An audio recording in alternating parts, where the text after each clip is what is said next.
transmitiendo desde la Ciudad de México. Urus Radio, una estación para compartir.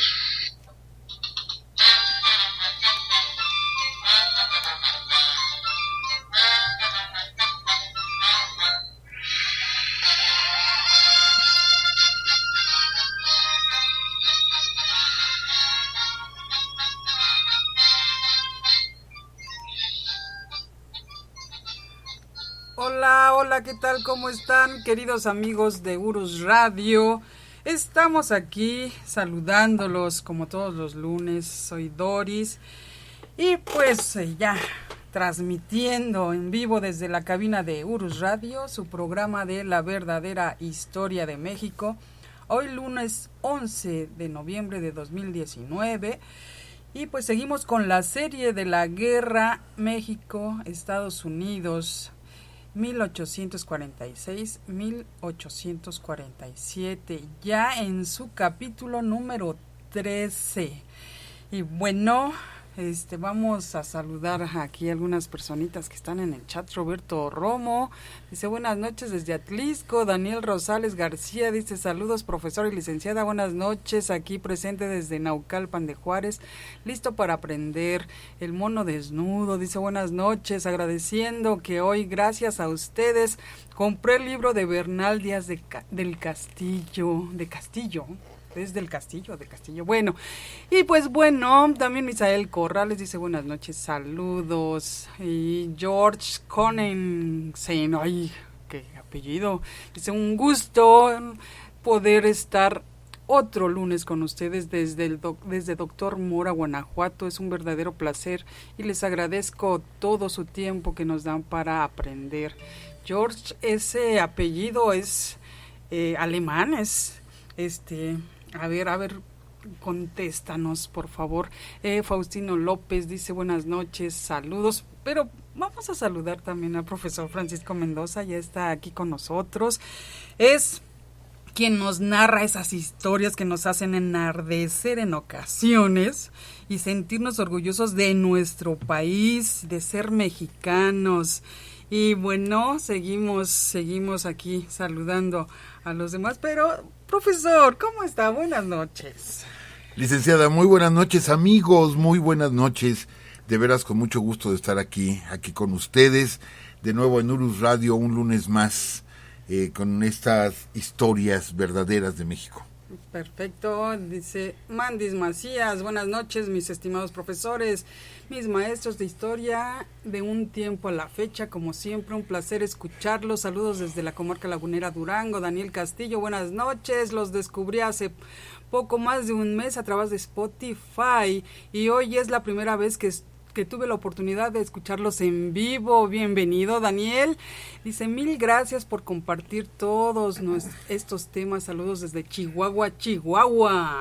Y bueno, Luis Enrique Muñoz dice también, buenas noches, queridos licenciada Doris y profesor Mendoza. Saludos desde León, Guanajuato. Y Adrián Gam dice, buenas noches también. Presente de nuevo, me perdí los dos programas anteriores en vivo, pero ya estoy al corriente. Saludos desde la heroica Caborca, Sonora, y Gabriel Lépez también, aquí está con nosotros, buenas noches. Ahora sí, me tocó escucharlos en vivo, caray, mándenme saludos, claro que sí, profesor, mándele saludos. Saludos a todos nuestros amigos y ahorita Gabriel que nos pide que le enviemos estos saludos, un abrazo muy fuerte.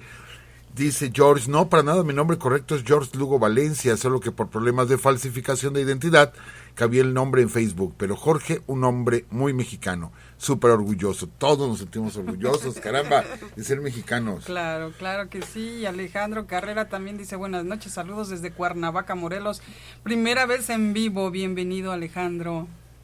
Profesor, ¿cómo estamos el día de hoy? Bien, con la necesidad de hacer un par de aclaraciones a nuestros amigos que nos escuchan. Es cierto. Porque ha habido algunos comentarios. Uno de ellos es el de las micas de Teotihuacán. Amigos, cuando hicimos el programa no se trata de debatir. De hecho, nosotros les agradecemos que nos hagan estos comentarios, que tengan dudas y que inclusive se dé un debate, pero un debate con respeto y todo como hasta ahorita se han dado, pocos debates, pero se han dado y siempre con el debido respeto porque compartimos información. Miren, la información que yo tengo de las micas de Teotihuacán, les voy a confesar un secreto. No tengo la fuente porque por error hace muchos años que perdí esa fuente. Tuve la oportunidad de meterme a la biblioteca de la Compañía de Luz y Fuerza, que quedó extinta hace 10 años. Tenía una pequeña biblioteca, tendrían cuando mucho unos 4,000 volúmenes o 4,000 ejemplares, quizá 3,000, no era muy grande la biblioteca, pero todo estaba especializado en electricidad. Y yo estaba haciendo un trabajo sobre la historia de la electricidad en México. Y ahí me encontré con una documentación exclusiva de la Compañía de Luz y Fuerza, donde decía que cuando se construye la primera línea de transmisión, que venía desde la presa de Necaxa, Puebla, cuando se da la concesión, el presidente Díaz da la concesión a la Mexican Lion Power de Frederick Pearson para que construyan una línea de Necaxa, Puebla a El Oro, Estado de México, a la zona minera. Pero posterior a eso, traen el material desde Canadá, lo desembarcan en Tampico, lo cargan, etcétera, y lo llevan para construir la hidroeléctrica. Posterior a eso, el presidente Díaz da la orden de que haya una línea que se divida, sí, a la altura de Tulancingo, Hidalgo, o poquito adelante, y que traiga la corriente eléctrica a la Ciudad de México, y se construye la subestación de Nonualco. Pues bien, amigos, el dato que yo encontré, que fue lo que me avaló el comentario que yo hice, es que ya no había material aislante traído de Canadá para construir esa línea. No había. Entonces, yo como historiador me daba de topes cuando estaba yo leyendo los reportes de hace poco más de 100 años, donde dice que en Teotihuacán, donde están las ruinas, encontraron micas, pero encontraron toneladas de micas, las cuales servían como material aislante para los transformadores, y para las líneas que traían la corriente eléctrica a la Ciudad de México, que venía de Necaxa. Ellos, todavía no se hacían las labores de reparación del arqueólogo Miguel Gamio, que es el que reconstruye Teotihuacán. Todavía no se hacían esas obras, mas sin embargo saquearon toda la mica, y actualmente, amigos, ustedes si van en la carretera que viene por Tulancingo hacia la Ciudad de México, podrán ver del lado derecho que todavía existen esas torres de transmisión. Son muy chaparritas, ya no conducen cables, pero están ahí todavía las torres, puede uno ver varias. Bueno, pues para esas torres de transmisión, para el material aislante, se usaron las micas de Teotihuacán. Por eso les decía yo que era un material maleable, no eran cristales, era un material completamente maleable, y que se desconocía el origen en sí de este material. Nos pasaron alguna información que quizá venía de Chiapas, nosotros sabemos que la mina más cercana estaba en Brasil. Qué bueno que nos den más información, porque son misterios de la arqueología en México, y qué bueno que ustedes nos aporten más información, y así nos enriquecemos todos aprendemos aquí. Claro que sí. De hecho es Loreniux Gongón, y ella dice que fueron obtenidas en el Valle de Etla. Ya, de acuerdo, gracias por toda esa información. Y pues bueno, también hay otro profesor, si lo puede leer aquí. Dice: saludos, un aporte. Profesor Pedro de Alvarado fue vencido y asesinado por los Cascanes en Zacatecas, en el municipio de Nochistlán. La aclaración es porque lo escuché que lo mataron en Guadalajara. Tal vez la confusión es porque ahí en Nochistlán se fundó la primera Guadalajara, pero como los Cascanes no dejaron de atacar a los invasores, estos tuvieron que huir del área. Efectivamente, por eso lo mencionamos. Quizá omití ese detalle, se me barrió, una disculpa. Decir que, bueno, ahí fue la primera Guadalajara, y ahí es donde muere Pedro de Alvarado, el conquistador. Bien, y saludamos a nuestros amigos Mauricio Monsalvo, José Maclau, Walter Torrestiana, Alberto de la Peña, Eduardo Martel, que están aquí en el chat ahorita. Bueno, vamos a empezar, profesor, porque si no se nos va el tiempo. Bien rapidísimo, porque nos Adelante. pidieron que comentáramos sobre este encuentro de un descendiente de Moctezuma y un descendiente de Cortés, que se dio apenas el viernes pasado, ahí en el cruce de República del Salvador y Pino Suárez, en el centro de la Ciudad de México, recordando que hace 500 años se reunieron ahí Moctezuma y Cortés, y que pedían que hiciéramos algún comentario. Amigos, ¿qué les podemos decir aquí en Uru Radio? Vamos a abordar esa parte de la historia. Recuerden que les dijimos, se van a cumplir 500 años de todo ahorita, entonces vamos a abordar esa parte, pero un comentario, es mío totalmente, llegué 15 minutos antes de la transmisión, llegué aquí a la cabina y me puse a jugar un poquito con los números y dije, bueno, uno es generación 14 y otro generación 16.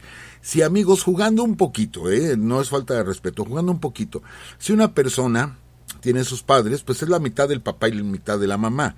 Si tiene los abuelos, tiene una cuarta parte de cada abuelo. Si tiene bisabuelos, una octava parte de cada uno de ellos. Y si así nos vamos partiendo, ¿sí?, a la persona, pues resulta que el descendiente de Cortés, no, creo que es el descendiente de Moctezuma, es la generación 14, tendríamos que dividirlo a él en más de 8,000 pedazos, y uno solo de esos pedacitos sería original de Moctezuma, ¿sí? Y si lo hiciéramos con el de Cortés, sería partirlo en 32,000 pedazos, y uno de esos pedacitos sería lo que tiene de Cortés. O sea que creo que ya no tiene nada de Cortés y nada de Moctezuma, porque, bueno, quizá los de Cortés sí, porque todavía se relacionaron con españoles, pero de Moctezuma, la familia de Tecuixpo, sí, que es de donde viene esta rama, en España la casan con un español y de ahí se mezclan entre españoles, entonces de Moctezuma ya no tiene nada.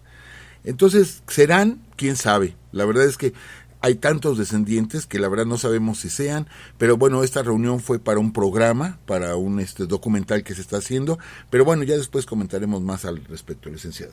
Pues bien, profesor, ya al final vamos a leer los mensajes de nuestros amigos aquí en el chat, pero pues iniciamos el programa, profesor.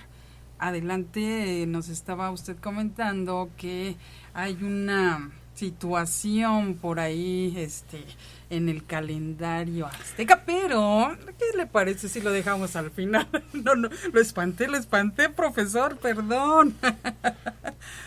Bueno, sí, nada más darles un pequeño dato anecdótico de los primeros programas que hicimos de esta serie, México-Estados Unidos, platicábamos de los chicles Adams, y de que el origen era Antonio López de Santana, que es el que los da a conocer.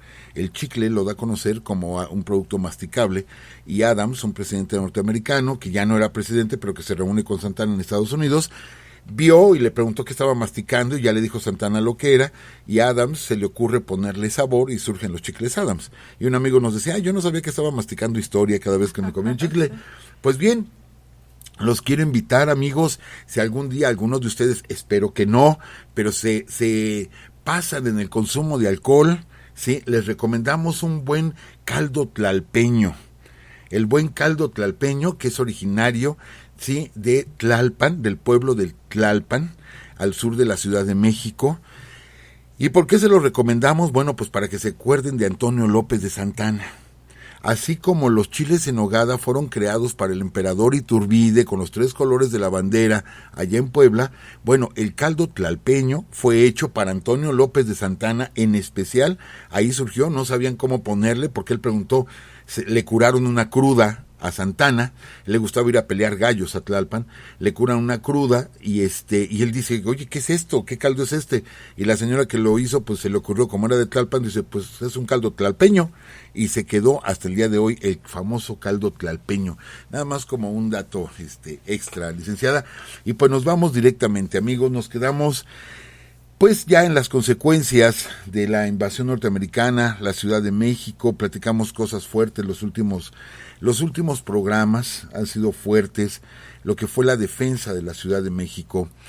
Amigos, tenemos a los norteamericanos metidos en la ciudad, 7,500 norteamericanos la toman, pero empiezan a llegar refuerzos, y los que ya son veteranos de esta guerra se empiezan a ir, y llegan voluntarios y más voluntarios que no habían peleado ni una sola vez, que no habían disparado un rifle en combate, pero que ellos llegan con el ejército supuestamente norteamericano, y son los que se van quedando en la ciudad hasta llegar al número de aproximadamente 15,000, sí, o sea, se aumenta el ejército de Winfield Scott, pero ya no hicieron nada. Ellos ya estaban ahí nada más como cuidándose. ¿Por qué? Porque el pueblo se seguía rebelando, porque el pueblo seguía agrediéndolos, sí, defendiéndose, porque pues no estaban contentos con tener a los norteamericanos en plena Ciudad de México. Les platicábamos que se habían puesto banderas blancas en las casas que no querían problemas. Algunos se atrevieron a poner banderas de México y bueno, fueron agredidos por los norteamericanos. Y otros más, los ricos de la ciudad, pues pusieron banderas norteamericanas. Entonces, amigos, el general Winfield Scott decide cobrar un impuesto en la Ciudad de México a todos sus habitantes para poder sostener al ejército norteamericano. Obliga a la Ciudad de México a que se pague este impuesto para comprar alimentos, para la manutención de las tropas, para pagarles salarios. O sea, la ciudad, su condena fue pagarle a los invasores, mantener a los invasores dentro de la ciudad. Y bueno, ¿qué pasa? En el Tratado Guadalupe Hidalgo, del cual vamos a hablar hoy, uno de los artículos establece la suspensión del pago de impuestos o del pago, sí, de esa contribución que hacía la Ciudad de México al ejército norteamericano. Creo que fue el artículo 14, algo así, no recuerdo bien. Pero ¿qué creen, amigos? Con ese pago, el general Winfield Scott ordena la compra de un terreno en la Ciudad de México. Este terreno queda ubicado a un costado del Panteón Inglés. El Panteón Inglés estaba justo en la garita de San Cosme. Recuerden, amigos, que las batallas más fuertes de las garitas fueron la de Belén y la de San Cosme. La de Belén, donde está actualmente el metro Cuauhtémoc. Yo había dado un poquito mal ese dato, me equivoqué por unos metros. Yo había dicho que era el metro Valderas. No, era el metro, lo que ahora es el metro Cuauhtémoc, donde hay un mercado, sí, donde comienza la avenida Cuauhtémoc. Allí donde está ese mercado, ese era el lugar donde estaba la garita de Belén. Y atrásito pues estaba la Ciudadela, ¿sí? El fortín de la Ciudadela. Bueno, la de San Cosme estaba en lo que ahora es la calzada México-Tacuba y el circuito interior. Todavía el día de hoy se conserva la capilla del Panteón Inglés.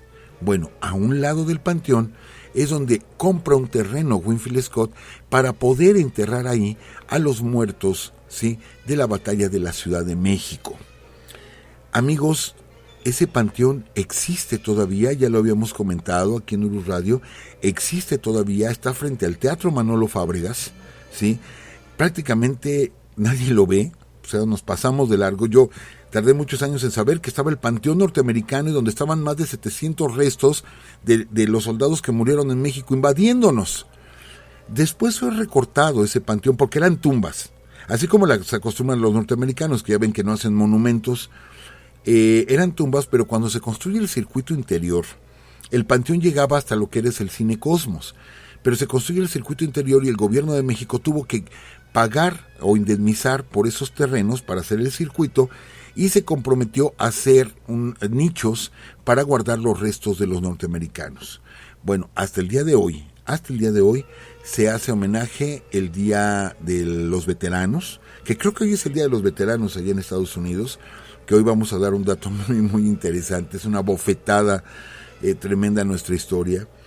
Hoy se hizo homenaje en ese panteón y van autoridades de la Embajada Norteamericana a rendir homenaje a los soldados que nos invadieron, ¿sí?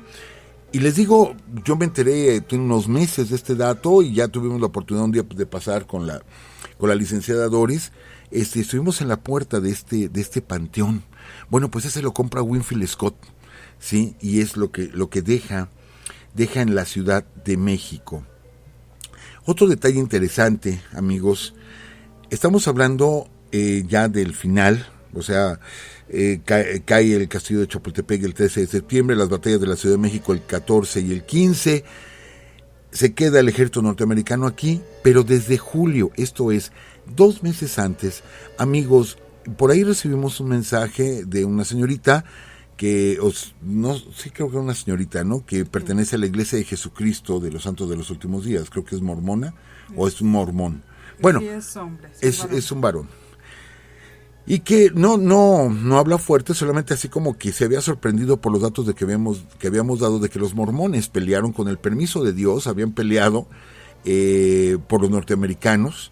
Amigos, en julio de 1847, Brigham Young declara que el Gran Lago Salado, ¿sí?, o sea, Salt Lake City, es el lugar donde ellos terminan su peregrinación. Esto es, todavía pertenecía a México. Ellos invaden tierras mexicanas. Todavía no existe el Tratado Guadalupe Hidalgo. Todavía no se sabe aquí si esas tierras van a seguir siendo de México o nos las van a quitar, mas sin embargo los mormones ya habían sido enviados, ¿sí?, para que invadieran todas esas tierras. Esto es histórico, amigos, no es que vayamos contra alguna religión o algo así por el estilo, es completamente histórico, hay que ver nada más los datos. 2 de febrero del 48 es el Tratado de Guadalupe Hidalgo, que es ratificado hasta mayo del 48, es ratificado por ambos congresos, pero los mormones ya se habían metido en julio del 47, ya estaban metidos en Salt Lake City, en la ciudad del Lago Salado, ¿sí? O sea que nos seguían invadiendo, o sea, esto ya estaba más que preparado y aquí lo hemos platicado. Desde el 45 ya los barcos norteamericanos estaban dándole la vuelta al cono sur, ¿sí?, para poder invadir nuestros puertos en el Pacífico. Esto estaba más que preparado y planeado. Ajá. Bien, vale la pena mencionar que Santa Anna renuncia a la presidencia y coloca de la Suprema Corte de Justicia a su titular, Manuel de la Peña y Peña. Pero curiosamente, amigos, es el primer presidente civil. El primer presidente. Desde Guadalupe Victoria, pasamos por todos, por Vicente Guerrero, por Bocanegra, Bustamante, Herrera, Canalizo, por todos. Todos eran militares. Todos absolutamente eran militares. El primero es Manuel de la Peña y Peña, que es un abogado, ¿sí?, que pertenece al grupo moderado, un liberal moderado, y es a quien le toca, pues, ahora sí que se sacó la rifa del tigre, porque queda como presidente de la nación, con un México totalmente dividido, con Santa Anna queriendo atacar en Puebla. Platicamos de lo que fue la batalla de Huamantla y lo que fue Puebla la semana pasada. Lo desconoce como general en jefe. Santa Anna se queda sin ejército, va hacia Oaxaca, y aquí es otra página, amigos. No vamos a defender a nadie a capa y espada aquí en Urus Radio, vamos a platicar la historia como es, ¿sí? Amigos, Santa Anna se va hacia el sur. Decíamos la vez pasada que si algo ha funcionado en una guerra son las guerrillas, y que nunca se ha podido derrotar una guerrilla. También una guerrilla nunca ha ganado una guerra, pero vamos, no se les derrota. Durante la intervención francesa eso fue lo que nos defendió. Los franceses tomaron nuestras capitales de estado, pero el resto del país nomás no pudieron. Y los norteamericanos no iban a poder, amigos, no iban a poder. Entonces Santa Anna se va hacia el sur, se va hacia Oaxaca para levantar una guerrilla y continuar con la lucha, ¿sí? Y quien le impide la entrada fue Benito Juárez. Benito Juárez, sí, y les puedo decir que yo simpatizo mucho con Juárez, pero también hay que hacerle notar los errores que cometieron todos. Y Benito Juárez, siendo gobernador provisional de Oaxaca, le niega la entrada a Santa Anna y declara al estado de Oaxaca que no va a intervenir en esta guerra, ¿sí? Lo mismo se declaran varios estados, únicamente 9 de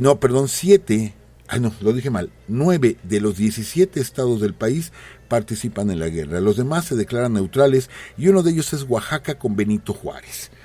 Sí, podemos hablar, así como hemos dicho, lo peor de Santa Anna está por venir cuando regresa a México en el 53, está por venir lo peor de Santa Anna.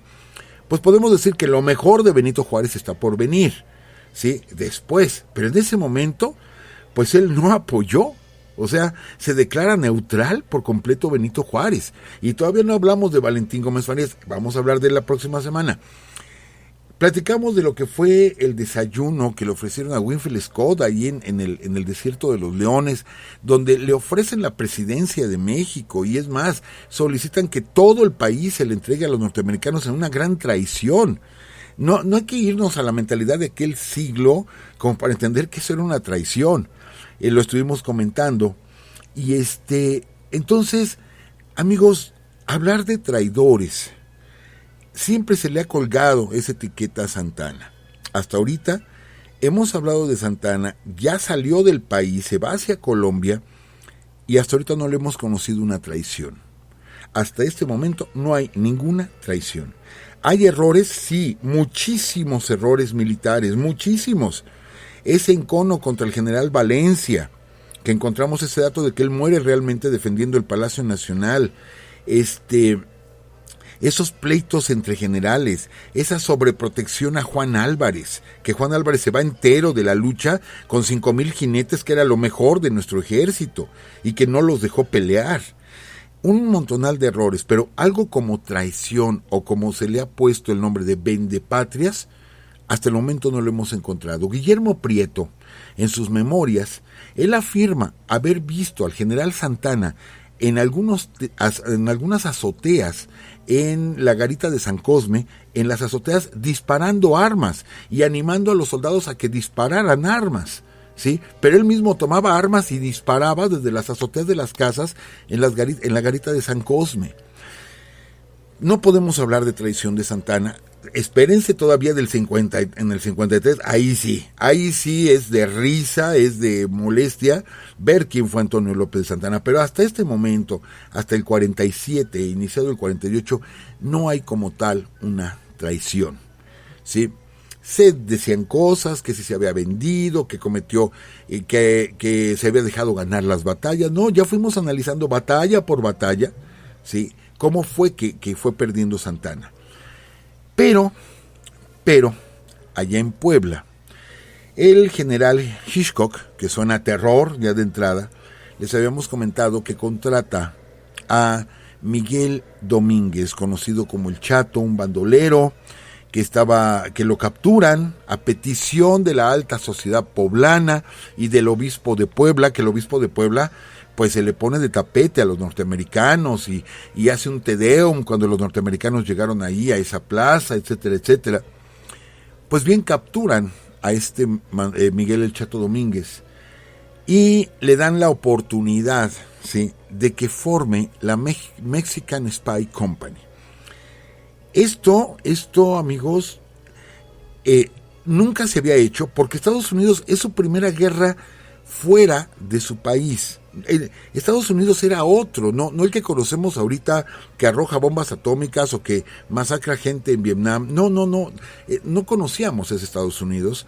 Estados Unidos de Norteamérica era el país que se había liberado de los ingleses y que era como la punta de lanza de la democracia, ¿sí? Era un país admirado, muy joven, y era un país muy admirado. Todavía no se veían esos afanes, o mucha gente no creía en esos afanes expansionistas y colonialistas que tenían los norteamericanos. Entonces muchas cosas se implementaron en la guerra con México. Fue el primer país que invadió Estados Unidos. Estados Unidos se había defendido contra los ingleses y contra los ingleses por medio de Canadá, pero no habían salido a pelear. Por eso les decíamos que la invasión a Veracruz fue el primer desembarco anfibio que se hizo, porque se construyeron lanchas especialmente para poder desembarcar en Veracruz. Y muchas cosas se hicieron por primera vez en la guerra contra México. Bueno, pues una de esas cosas fue formar un cuerpo de espías. La Mexican Spy Company se desconocía, y yo creo que hay muchas cosas que aún desconocemos. Se supo hasta 1975, amigos, se supo casi 130 años después que se abrieron los archivos en los Estados Unidos, ¿sí?, y que se permitió saber lo que había pasado en esa guerra. Esto es, aquí nos vamos a nuestros historiadores, por ejemplo Manuel Painó, Guillermo Prieto, que no tuvieron todos los datos en los apuntes para la historia de la guerra México-Estados Unidos, no tienen todos los datos. Hubo muchas cosas que se mantuvieron ocultas, ¿sí? Los norteamericanos lo sabían, pero obvio lo mantuvieron oculto, porque los norteamericanos quieren llevar una bandera de que todo lo hacen legal, todo está legal, ¿sí?, para evitar reclamaciones. Y ahorita les vamos a pasar un dato muy fuerte. Amigos, ellos no dijeron que tenían una compañía de espías. En México nuestros historiadores hablaban de los poblanos, pero no, era un cuerpo regular, formado exclusivamente por ladrones mexicanos, organizados por el gobierno, por el ejército de los Estados Unidos, y que les pagaban $20 mensuales, que era el doble de lo que le pagaban a cualquier soldado, y a Miguel Domínguez lo nombran coronel. Él organiza un cuerpo de 300 espías, pero él mismo dijo que él podía juntar de 1,500 a 2,000 espías, e inclusive se piensa que el secretario particular de Santana era alguien que trabajaba directamente con los espías mexicanos. No olvidemos que la Mexican Spy pelea como cuerpo en la batalla de Churubusco, y son ellos, ¿se acuerdan que les platicamos que en esa batalla, cuando ya se tira el último disparo, el general Anaya forma a sus hombres dentro del convento, abren las puertas y entran los norteamericanos y nuestros mexicanos formados por completo, ¿sí? Pero los norteamericanos, nada tarugos, aventaron primero a los mexicanos, esto es, a los de la Mexican Spy. Son los primeros que entran, y precisamente Miguel El Chato Domínguez es el que agarra a Pedro María Anaya, no lo captura, Anaya estaba al centro del patio, y se lo lleva al general en jefe, no me acuerdo quién fue el que, no fue Scott, era otro general, el que toma Churubusco, y cuando Anaya lo ve, se lo grita en la cara: eres un cerdo traidor. Que los norteamericanos podían haber pegado de gritos, porque ya era coronel del ejército norteamericano. Qué curioso, ¿qué pasó con los irlandeses que se pasan del lado mexicano? ¿Sí? Ellos sí son traidores, pero ¿qué pasó con los mexicanos que se pasan del lado norteamericano? Entonces, en la Ciudad de México sí hubo abusos, sí, los norteamericanos no salían casi a las calles, o tenían que salir en grupos de 2 o 3, porque donde los encontraran en la noche o borrachos, algo así, la gente los apuñalaba, el pueblo los apuñalaba. Hubo varias prostitutas que se confabulaban para emborrachar a los norteamericanos, sacarlos a la calle para que a ellos no les echaran la culpa, pero los sacaban completamente borrachos, y allá afuera ya los estaba esperando el pueblo, ¿sí? Y a pedradas o a palazos mataban a los norteamericanos. Tuvieron más bajas en la Ciudad de México que en toda la guerra. Winfield Scott le urgía salir de la Ciudad de México, él ya no quería estar en la Ciudad de México. Y para evitar este tipo de atentados contra los gloriosos soldados norteamericanos, la Iglesia Católica en México, ¿sí?, por medio del obispo de la Ciudad de México, permite que muchos de los soldados norteamericanos, para evitar ser agredidos, hagan su campamento en el atrio de la Basílica de Guadalupe. Sí, amigos, en la Basílica de Guadalupe. Ahí gran parte del ejército norteamericano monta un campamento, porque los sacerdotes les dicen: no se preocupen, aquí no les van a hacer nada. Amigos, ¿cómo entendemos esto? Es una traición, totalmente, es una traición, porque hasta le das asilo al enemigo. Todavía los irlandeses, ellos sí agarraron, dijeron: me voy del otro lado, me pongo un uniforme de los mexicanos y te peleo de frente a frente. Pero el clero que al principio, recuerden, antes de iniciar todo esto, hablamos de lo que fue los polcos, que en lugar de que el ejército fuera a pelear, se regresa por orden de la iglesia. Pues la iglesia recibe con repiques de campana en Puebla a los norteamericanos. Pues bien, ¿cómo es posible que la misma iglesia permita que se guarezcan los norteamericanos en la Basílica de Guadalupe? Porque ahí, como los mexicanos son tan creyentes, pues ahí no van a cometer ningún homicidio. Por eso, amigos, licenciada, los tratados se llaman de Guadalupe Hidalgo, porque fueron firmados en la villa de Guadalupe Hidalgo. Si ustedes ubican la nueva basílica, que está así como un triángulo, como una carpa, vamos, y está la Basílica Vieja. A un lado de la Basílica Vieja está un edificio en la parte de atrás, ¿sí? Ahorita se me olvidó el nombre, cómo se le conoce ese edificio, pero forma parte de la basílica. Yo lo vi, amigos, hace muchos años, que tuve la oportunidad de estar ahí. Todavía no había celulares. Yo soy del tiempo de que todavía no había celulares. Y no pude tomar una foto donde había una placa. Decía: en este sitio se firmaron los tratados de Guadalupe Hidalgo el 2 de febrero de 1848. Ahora que empezamos con lo de Urus Radio, con esta excelente idea que tuvo la licenciada Doris, dije: voy a ir y voy a tomar una foto de esa placa para subirla. Ya no está la placa, ya no está la placa. Pero bueno, es historia, lo podemos encontrar en diferentes fuentes. En la Basílica de Guadalupe es donde se firman los tratados de Guadalupe Hidalgo, y por eso se llaman así.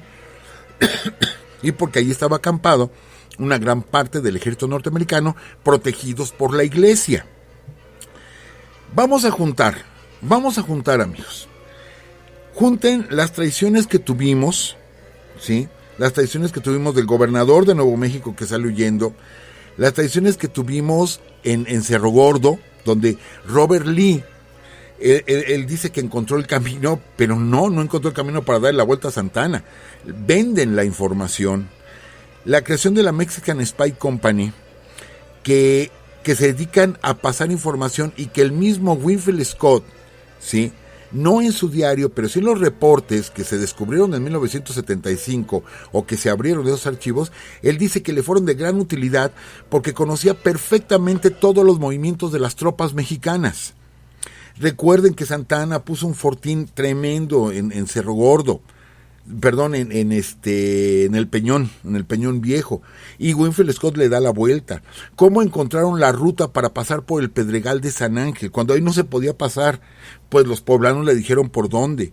¿Cómo sabían que se iban a enfrentar de pronto, iban a sorprender al ejército de Valencia, nuestra división del norte?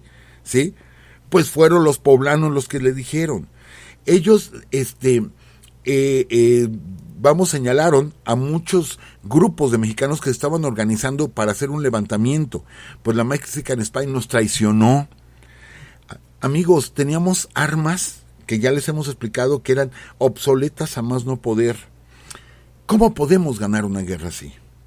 Hace poco estaba leyendo un programa de lo más exagerado, que me daba pena escucharlo, donde decía, eran 17,000 mexicanos contra 1,000 norteamericanos y perdieron los mexicanos. No es cierto.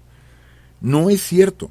Sí es cierto que eran más mexicanos, eran más, pero estamos hablando de que en las últimas batallas eran 9,000 contra 7,000, 7,000 norteamericanos, 9,000 mexicanos. Pero aún así perdimos. Pero ¿cómo no íbamos a perder con todo este cúmulo de traiciones, con todo este cúmulo de gente que anhelaba que llegaran los norteamericanos? Esta gente que nos traicionó. Y no estamos hablando de Santa Anna. Mas, sin embargo, todo se lo achacamos a Santa Anna.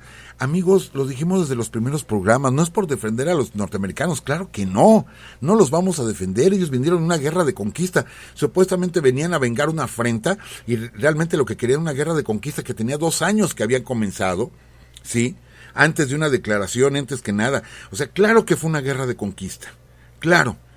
Pero yo les aseguro, amigos, no porque tenga un falso nacionalismo o sea patriotero, no. Tampoco soy militar, pero les aseguro, amigos, que si no hubiéramos tenido ese tipo de traiciones, ¿sí?, México les pasa por encima. La historia hubiera sido otra, nos hubiéramos tenido que sentar a negociar en otras circunstancias, porque México los hubiera derrotado. Pero con todo esto en contra, pues ¿quién puede? ¿Quién puede? ¿Sí? Entonces, nuestros generales, algunos se acobardaron, otros se traicionaron entre ellos, otros dieron la vida. O sea, le hemos platicado aquí de cuántos personajes que de veras mis respetos para todos ellos, mi agradecimiento eterno, porque gracias a ellos tenemos un país libre, que dieron su vida por nosotros aún sin conocernos. Hemos platicado de todos ellos en esta guerra. Y hemos platicado del padre Jarauta, por ejemplo, un personaje súper olvidado de la guerra. Si alguien le estaba dando lata a Winfield Scott, si alguien le daba lata, era el padre Jarauta, ¿sí?, que no permitía que llegaran abastecimientos a las tropas norteamericanas aquí en el centro, porque Jarauta los detenía en el camino de Veracruz a Puebla, y que era tremendo. Es más, ya acabada la guerra, Jarauta se une con Mariano Arista. Mariano Arista, acuérdense, amigos, fue el general que perdió en Monterrey. En las primeras batallas, en Resaca allá pierde Mariano Arista.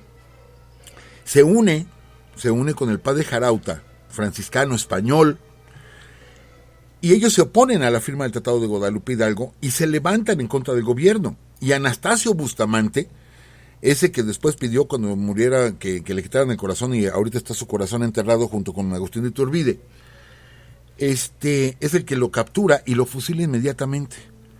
Y se prohibió que se hablara del padre Jarauta. Pero de veras que él fue un gran defensor de México, es un héroe completamente olvidado. Y a las órdenes de Jarauta estuvo peleando, estuvieron peleando muchos hombres. Él llegó a tener hasta 3,000 hombres que estaban en contra del Tratado de Guadalupe Hidalgo. Esto era lo que le urgía a Scott, ¿sí?, que se estaban organizando ya los mexicanos. Lo decíamos la semana pasada, era el pueblo que se estaba organizando. Esto era lo que tenía miedo Scott. Scott quería salir de la ciudad lo más pronto posible. porque aún con 15,000 hombres no iba a poder.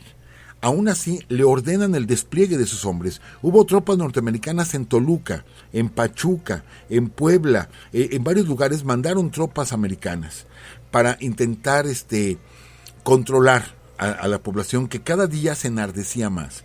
Pero sabían que no iban a poder, porque el mexicano iba a pelear, como lo dijo Winfield Scott, nos pelearon hasta la muerte. Que ese día yo dije, bueno, les peleamos hasta con los muertos, ¿sí? Hasta con los muertos.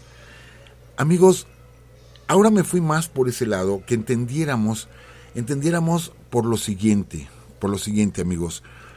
A ver, esto va a parecer como un torito, como hace tiempo les decían. Amigos, muy pocos años después, un poeta mexicano, escribió unos versos. Yo me imagino que ahorita nos van a poder decir aquí en el chat, a ver, ¿quién lo escribió estos versos? ¿Sí? Y que entendamos ahora por qué se escriben estos versos. ¿Qué quieren decir estos versos? Que dice, como al golpe de rayo la encina se derrumba hasta el hondo torrente. La discordia vencida, impotente, a los pies del arcángel cayó. Ya no más de tus hijos la sangre se derrame en contienda de hermanos. Solo encuentre el acero en tus manos quien tu nombre sagrado insultó. Ahora entendemos por qué se escriben estos versos, ¿sí? Ya no más de tus hijos la sangre se derrama en contienda de hermanos. Porque estábamos en pleitos, y lo que debemos de hacer es unirnos todos con la espada para que nos invade, ¿sí? No sé, amigos, si ustedes recuerdan el nombre de este poeta apellidado González, que nos digan aquí en el chat si recuerdan esos versos. Yo imagino que varios de ustedes sí. Pues no nos llega ahorita todavía respuesta. Está bien para el reto del mes, que ya lo vamos a hacer nuevamente, profesor. Para el reto del mes estaría excelente. Y lo repito, como dicen estos versos, dice, como al golpe de rayo la encina se derrumba hasta el hondo torrente, la discordia vencida, impotente, a los pies del arcángel cayó. Ya no más de tus hijos la sangre se derrama en contienda de hermanos. Solo encuentra el acero en tus manos quien tu nombre sagrado insultó. Amigos, si no lo recuerdan, ¿sí? Pues vamos a recordarlo juntos, ¿no? Claro. Es la tercera estrofa de nuestro himno nacional. Así dice José Maclau, me sonó al himno nacional. Exacto, es la tercera estrofa. Que se escribe el himno nacional unos cuantos años después. Por eso se escribe así el himno nacional. Por eso González Bocanegra, que peleó, fue de la Guardia Nacional, peleó González Bocanegra, ¿sí? Él escribe todo esto. Y yo he escuchado tantas críticas a nuestro himno, y yo les he dicho, es que espérate, ¿en qué momento se escribe el himno nacional? ¿En qué momento? Cuando la desunión de los mexicanos es lo que provoca nuestro derrumbe. Cuando estoy seguro que los norteamericanos no hubieran podido contra nosotros. Y es esa desunión. Por eso el himno es de lo que habla, ¿sí? Y por eso se habla de guerra y vamos y duro, pero esta tercera estrofa, ya no más de tus hijos la sangre se derrama en contienda de hermanos, porque nos la pasábamos peleando entre nosotros. Ahí está, Luis Enrique Muñoz, himno nacional, tercera estrofa. Así es, amigos. Entonces, ahora entendemos el carácter del himno. El himno es algo que se hereda de la guerra del 47. Es algo que heredamos de la guerra del 47 por el ambiente que se vivía en México. Amigos, la próxima semana vamos a platicar ya de lo que fue el Tratado de Guadalupe Hidalgo y de algo bien triste porque mientras allá estaban felices negociando el tratado en Washington y mandaban mensajeros, etcétera, llega un mensajero de Yucatán donde dice, señores, nos queremos unir a ustedes.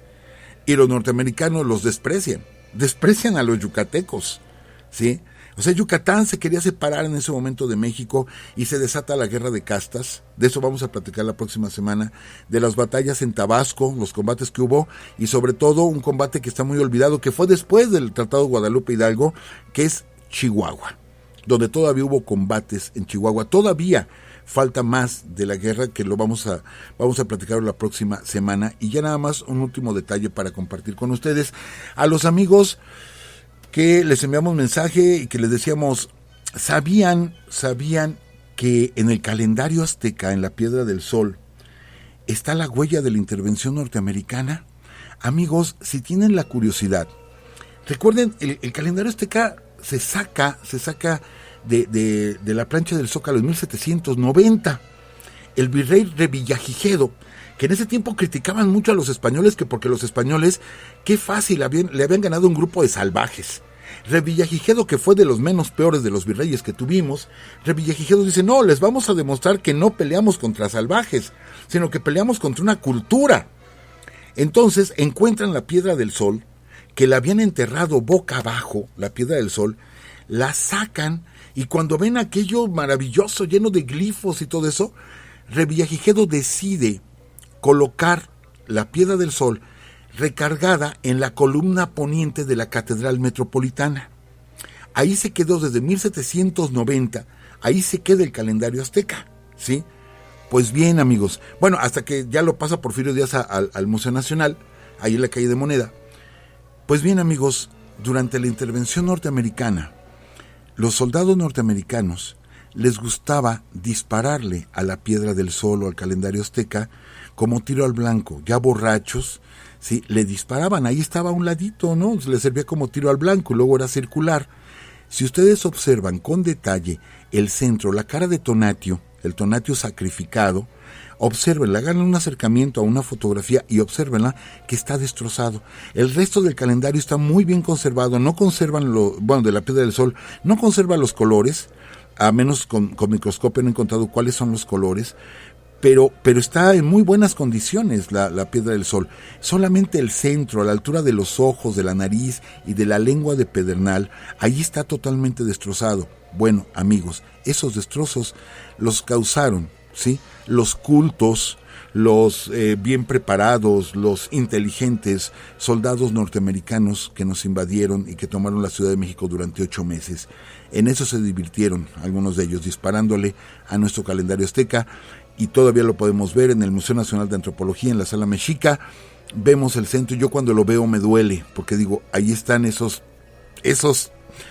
que nos vinieron que vinieron y que nos invadieron y que hasta eso destrozaron de nosotros, ¿sí? ¿Qué le parece todo esto, licenciada y amigos? Tremendo, profesor. Es inaudito que ese tipo de acciones se haya realizado y bueno, en fin. Vamos a terminar el programa porque ya se nos vino el tiempo encima. Vamos a saludar a los amigos que están en WhatsApp, bueno, que ya pudieron entrar aquí al chat de Spreaker. Está Bernardo de la Cruz, que dice que ya pudo entrar. Qué bueno, Bernardo, aquí te estábamos esperando. Está Luis Enrique Muñoz, que dice también que es el himno nacional, la tercera estrofa. Faustino, se mueve. Faustino López también es parte del himno nacional. Daniela Reyes, que también estaba por acá en el WhatsApp. Diana, dice, hola, es mi primera vez que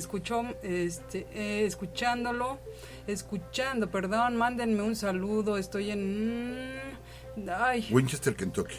Es que se me mueve todo esto, aunque apenas me conecté porque mis gemelos Saúl y Raúl no se querían dormir, pero les mando un enorme abrazo. Alberto dice, felicitaciones, no a ustedes, sino a mí por haberlos encontrado. Primera vez que los escucho en vivo desde Madison, Wisconsin, Estados Unidos. José Luis Vázquez dice, no podremos cambiar el pasado, pero ¿cómo aprendemos de él? Saludos, profesor Francisco y Lictoris. Así es. Jesús Ocampo Jaimes dice, ¿qué tal, profesor? ¿Sabe cuáles fueron? Por favor, profesor. ¿Qué tal, profesor? ¿Sabe cuáles fueron los papeles de los indios americanos de la zona norte de México, así como los yaquis, en la intervención? Sí, vamos a pasar datos. De igual forma, ojalá puedan hacer un programa del estado de Guerrero, donde con las ciudades históricas como Iguala, Chilpancingo y Taxco, mi ciudad natal, que ahora están sumidos en la delincuencia, saludos desde Ensenada. Buenas noches, mi primera vez en vivo, saludo a mi hermano, el licenciado Jesús Ocampo, está en Ensenada, que me recomendó el programa una semana escuchando apenas y ya llevo como 20 podcasts. Y fíjese que, bueno, hemos tenido varias situaciones de este tipo que ya varias personitas nos mandan mensaje diciéndonos que han estado escuchando los podcasts. Qué bueno, se les terminan y ya no tienen que escuchar, profesor. Por eso les recomendamos que vayan también a iVoox, ahí tenemos nuestros primeros programas. ¿Está quién más, profesor? Eduardo Martel dice, y otra cosa, estoy leyendo el libro de Patria, hay un tipazo llamado Francisco Zarco, mis respetos para este personaje. Miguel González, buenas noches, licenciado y profesor, listo para aprender más de nuestra historia. Eduardo Martel, muy buenas noches, profe, ¿quién fue el Conín? Vamos a hablar también de Conín, claro que sí, Otomí. Hola, buenas noches, Alberto de la Peña, hace mucho que no los escucho en vivo, pero hoy sí, saludos. Saludos, profesor, buenas noches y gracias por toda la información que nos comparte y saludos, licenciada Doris. Ahora sí los conservadores los dejan transmitir sin problemas, José Maclau. Buenas noches, saludos desde Cuautitlán, creo que ya son todos. No, hombre, la gente de la Reforma, vamos a hablar de ellos, es impresionante, esta gente que peleó en la guerra de Reforma es impresionante. También saludos a Roberto García Runner, que nos saluda desde Chihuahua. Y pues bueno, vamos a ver que todavía había algunos mensajes al final, profesor. Está Daniel Rosales, dice, esos yanquis son unos brutos. Bueno, Andrea Sebastián, qué falta de respeto y aún así piden que se les devuelva la bandera del Álamo. Mauricio Monsalvo dice, triste que continúe la división entre hermanos mexicanos. Desafortunadamente así es. Y bueno, adelante. Pues solamente desde aquí, si alguien nos escucha en la hermana República de Bolivia, nosotros no vamos a dar una posición política, solamente que es triste que nuestros hermanos bolivianos estén en la calle, ¿sí?, derramando su sangre. Es triste, ojalá pronto se solucione de una forma o de otra el conflicto de nuestros hermanos allá en Bolivia. Sí, como decía José Luis Vázquez, no podemos cambiar el pasado, pero podemos aprender del pasado para que no vuelva a ocurrir. Y desafortunadamente no entendemos y pasan las cosas y seguimos igual. Y pues bueno, ojalá se mejore la situación. Y nos dicen que por acá, ¿cómo se entra al grupo de WhatsApp? Todavía existe, Eduardo Martel, sí existe. Miren, desafortunadamente ahorita tenemos mucho trabajo y está, las personas que están en el chat sí se comunican, qué bueno, comparten muchas cosas y eso nos da mucho gusto. Se está haciendo una gran familia. Y pues sí, Eduardo, si gustas mandarnos tu número telefónico y te mandamos el link, o si no te agregamos directamente. Sí, bueno, pues los dejamos porque ya se nos fue el tiempo. Ahora sí, que estén muy bien, cuídense mucho, hasta el próximo lunes. Hasta luego y pues vámonos.